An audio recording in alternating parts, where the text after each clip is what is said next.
Welcome to this week's Check 6 podcast. I'm Joe Anselmo, Aviation Week's editorial director.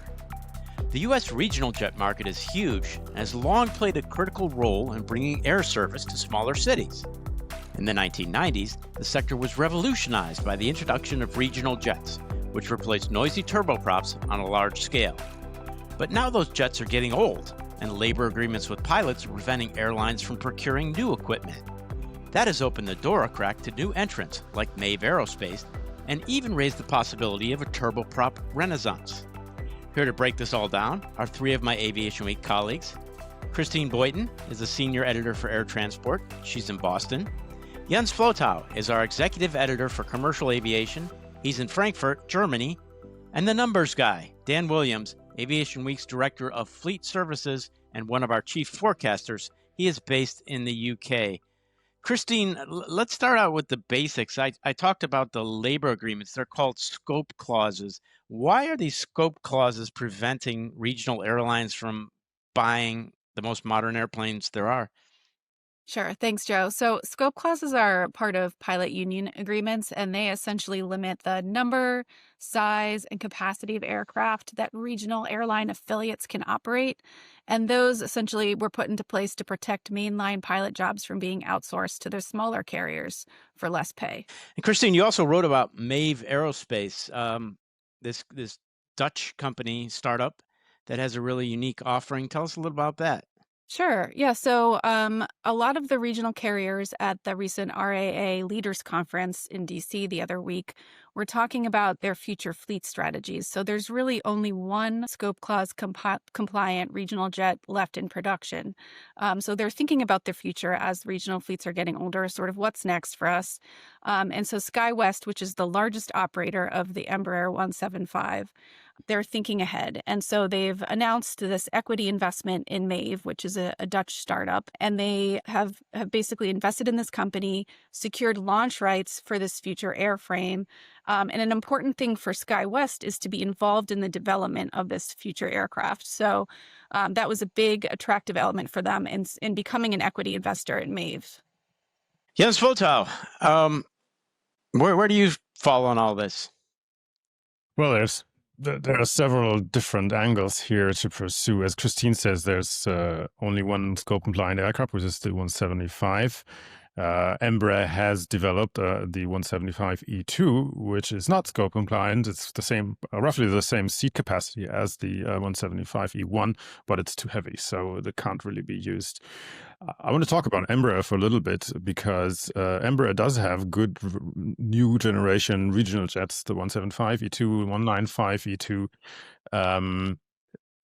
None of them are scope compliant.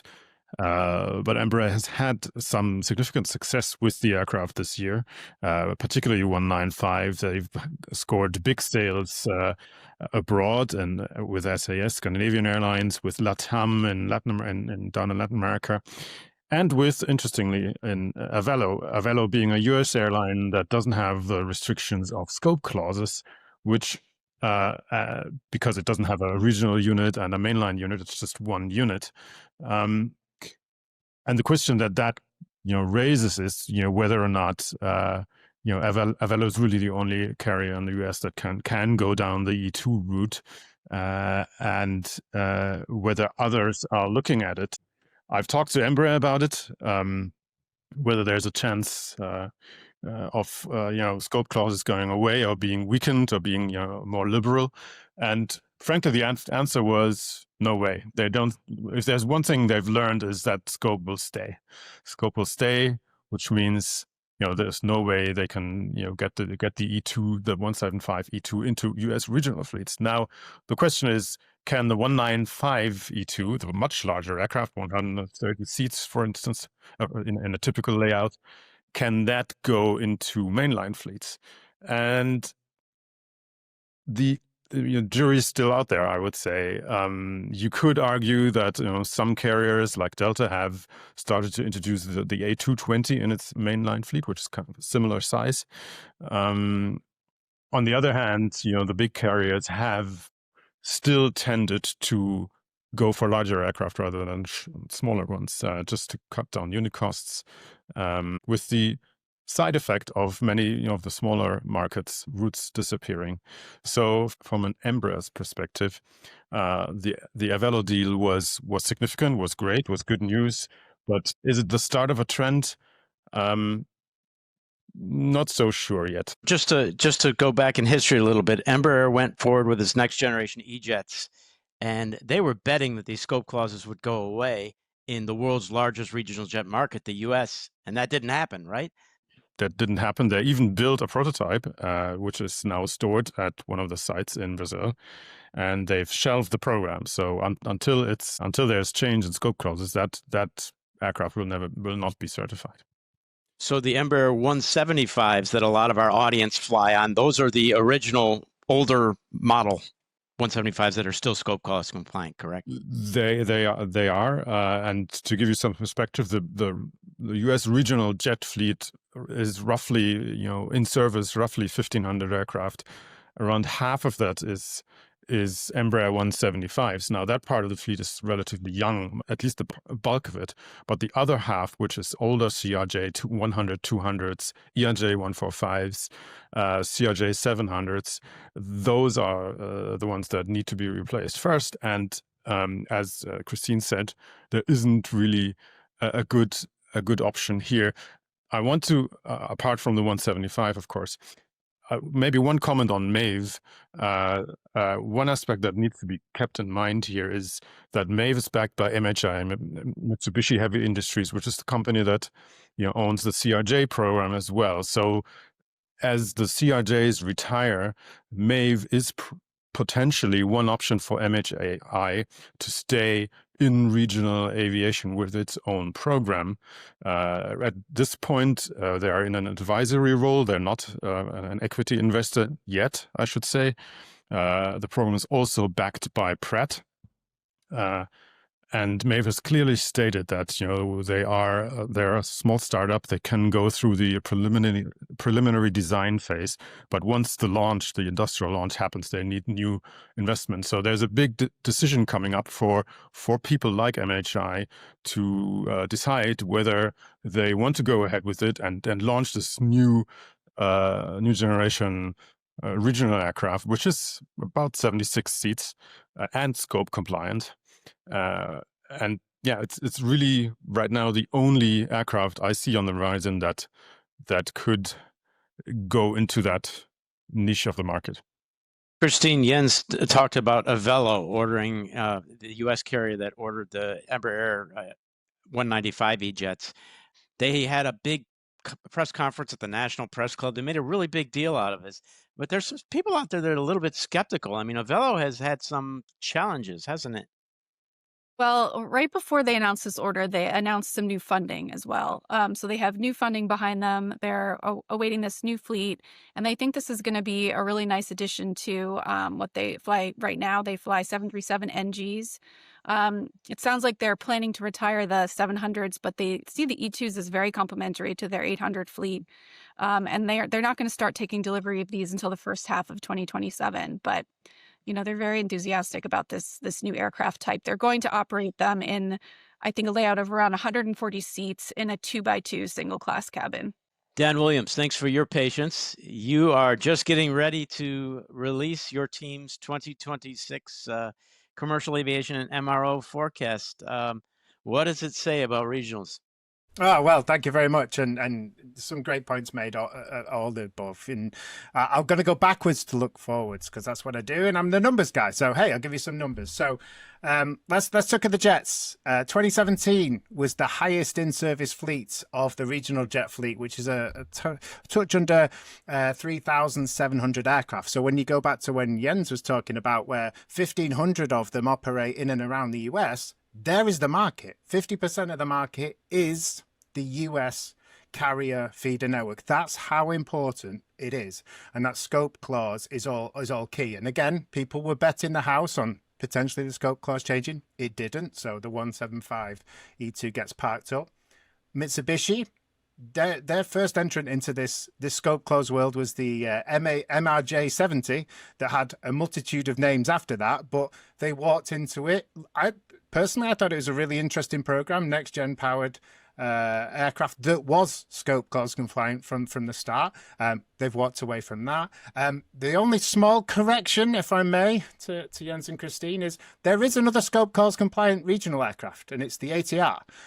However, there's a big however, the general perception, and I think actually, Joe, you said at the beginning, the regional jets replace the noisy turboprops. So there is a public acceptance of the turboprops. You know, if you go back 20, 25 years ago, you used to have American Eagle had ATRs and United, Continental Connection as it was then, were using Dash 8s, and Northwest Airlink, even further back, used to use South 340s. All of that's gone now. The feeder network was, as soon as the CRJ came in, that changed the landscape, and then it was followed by the Embraer 145. But because they were built in a narrow band window, they're all going to retire in a narrowband window. So when it looks forward, you know, we're going to see about 1,600 regional jet retirements over the coming decade, with about 1,000 deliveries to replace those, and predominantly made up of the 175. And when it comes to the turboprops,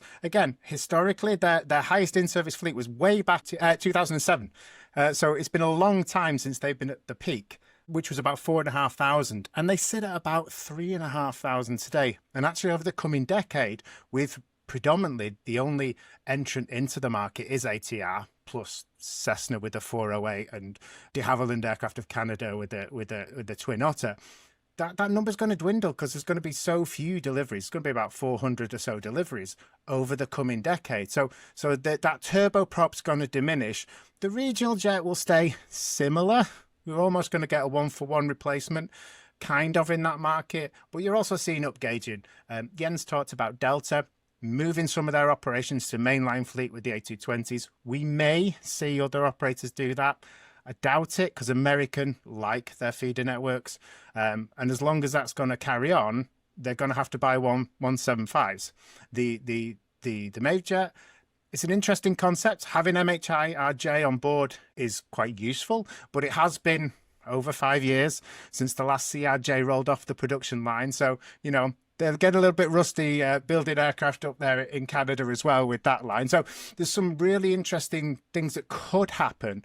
But with the market generally moving bigger and bigger and bigger, we're seeing A321s place A320s. It's going down. It's following suit all the way down the market. The regional jets and turboprops are just getting edged out a little bit.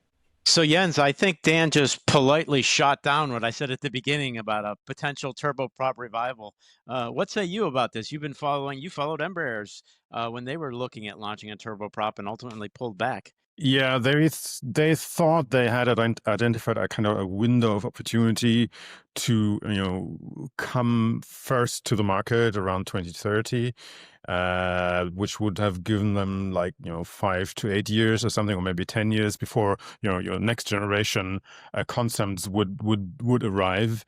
Hybrid electric, that sort of thing. They simply ran out of time because they didn't have an engine, and as that gap closed, they decided that it wasn't really worth pursuing that further. They did believe, however, that there was a market for turboprops, that they could be that they could overcome that skepticism in the US that Dan has talked about. That ATR hopes will no longer be an issue, and that Mave certainly also bets on disappearing. The interesting thing about Mave is that they went through several redesigns of the airframe, and the latest one led to the engines being in the back, so the passengers wouldn't see them. The cabin noise would be less, at least in the front of the cabin. So this is a huge issue that people are trying to address, and that they hope people will overcome. Dan, I was just at Aviation Week's MRO Asia Pacific conference in Singapore, and that region of the world is just exploding. I mean, if you look at the fleet growth projected and what you're projecting for that region, it's clearly the growth engine of our industry. So why aren't regionals thriving in that region like they are in North America? Another great question. And the Asia Pacific communities need connecting. So actually, the ATR or the smaller turboprops, actually they do really quite well in and around the Asia Pacific region, in part because of the airports that they need to get in and out of. That's restricted more by land infrastructure than anything else. And we've seen some success. Scoot took a couple of E2s, and they're going to operate them around the region. However, when you look at the vast majority of not just Asia Pacific but globally, it's the increase in LCCs, low cost carriers, or ULCCs, ultra low cost carriers, and they've been edging away at those regional operators because they can fill a niche gap from secondary, tertiary airports even, and do the route that maybe people will happily fly from their local airport on one flight rather than have to take a commuter flight via a hub to somewhere else. So people may be changing their habits as well, especially in Asia Pacific. The huge rise of those LCC operators filling that gap and having that single fleet that really saves cost over time. That's why that it's still finding it difficult to get into mainline operations over there. But maybe it's just a question of timing and time, right? Now, if you look at Indigo and India at large, they're just right now introducing these huge fleets of narrow bodies, but they have indicated that they are looking as a next stage. That's Air Indigo and Air India, both, that they're looking at the regional markets, the secondary markets, as a next step. I just think they need a little more time because they've only just started, particularly Air India. Maybe the answer today is still no to large regional jets or regional jets. Let's bring it back to the airlines as we sort of wind down. Christine, you were at the big regional airline conference they have every year in the U.S. What were some of the key takeaways that you saw there? Well, certainly looking at the replacement options for aging regional jet fleets, but also to touch on turboprops. ATR has been making a kind of renewed push for the U.S. marketplace. And one interesting thing they talked about was a study they did working with Georgia Tech. And they've taken the data from 80 million mobile devices in the U.S. to analyze travel pattern. And so what they found is they believe from that data that there's actually demand for 300 aircraft to replace some jets where they're uneconomical, or to revive air connectivity where routes have been closed, or even to replace where folks are traveling by ground instead of air at the moment. So a recent order from JSX is something giving them confidence. And I think other regional carriers are waiting to see what the customer reception is to that particular order. Okay, and Dan, let's end it with you. Any surprises in your forecast? Oh, that would be telling. Top level deliveries down a little bit, but also retirements down a little bit at a top level. But we welcome you to come and join us on our roadshows around the world, or listening to any webinars that we do. And I'm sure I might be invited back on one of these Check 6 in the future to talk a little bit more about it. And just a quick aside, that JSX is not really in order. It's just a letter of intent. And on that note, Dan and Christine are actually running off to record a live webinar on Dan's forecast. But if you want to see it, just go to aviationweek.com/webinars and you can catch a video recording of the 2026 Aviation Week forecast. That's all the time we have for now. A special thank you to our podcast producer in London, Guy Ferniho, and thank you to our audience for your time. Have a great week.